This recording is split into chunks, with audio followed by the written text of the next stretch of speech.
everyone, Peter from Hard Knot Garage here. Working on my 57 Nomad. Made the roof rack for it last night. I'll give that a wee bit of a tidy up.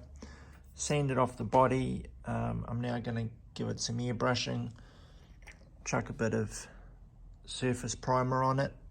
And then I'm going to play around with some colours over top of that. Get a bit of a rust patina effect. Not quite sure what colour the car's actually going to be when I've finished, but I'll have a play. And I'm going to pick up a couple of techniques I found from another YouTube site, and I'll list it up here. I can't remember what it is, but I'll post that up. Really helpful about kind of getting that top layer of getting it kind of really rusty up the top with the paint underneath, and just how you can get that line in between. So quite looking forward to doing that. Just got the old airbrush set up, so about to rip into it. Okay, so this is what it looks like after adding some primer.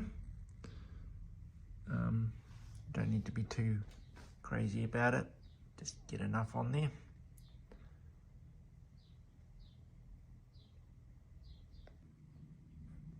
Alright, so so the video doesn't get too long,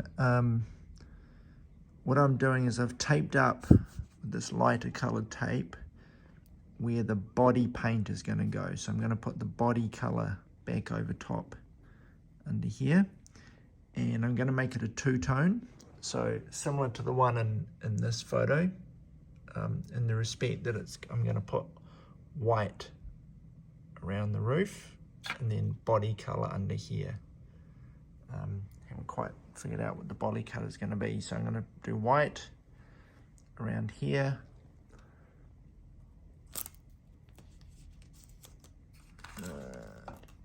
yeah, that's supposed to be folded under. You rip the tape and leave it a little bit off so that you get a bit of feathering kind of effect on the edge where the paint can go under. I will sand it back a little bit afterwards. So I'll go and do the white first, then I'll come back and do the body colour. Okay, so there's the white on top. Actually looks quite cool.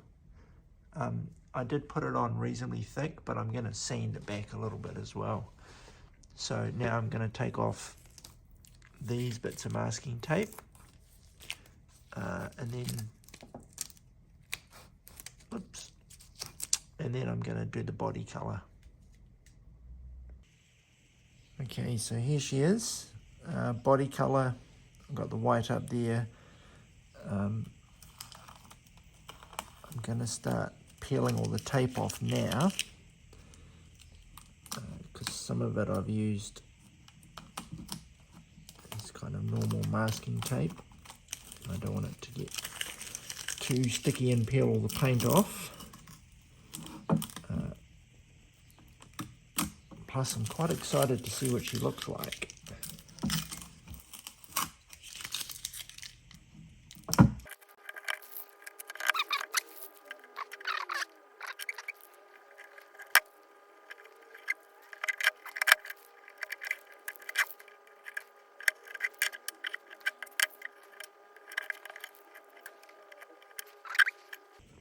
I missed a piece. Okay, so I think that actually looks pretty good. That gives me the main bits. Now what I'll do next is I need to let the paint just sit and harden up, because I do get a little impatient, and if I start ripping into this now, the paint will just come all the way off. There's a little bit there. So the next bit is for me to do some sanding. As I said, once it's hardened up, just help feather out those joining lines, so they get a little smoother. and then the next bit is to add in some other colours, maybe some black, some of the rust, surface rust I've got, a little bit of powder. You can see it's a little bit powdery. I've been sprinkling some, I think it's baking soda or baking powder on it, just to give a little bit of a rush, and I've got some pigments as well, some rust powders I can use. So that's the next bit. I'm thinking it looks pretty cool. Really looking forward to seeing how that turns out. Awesome. Love this stuff.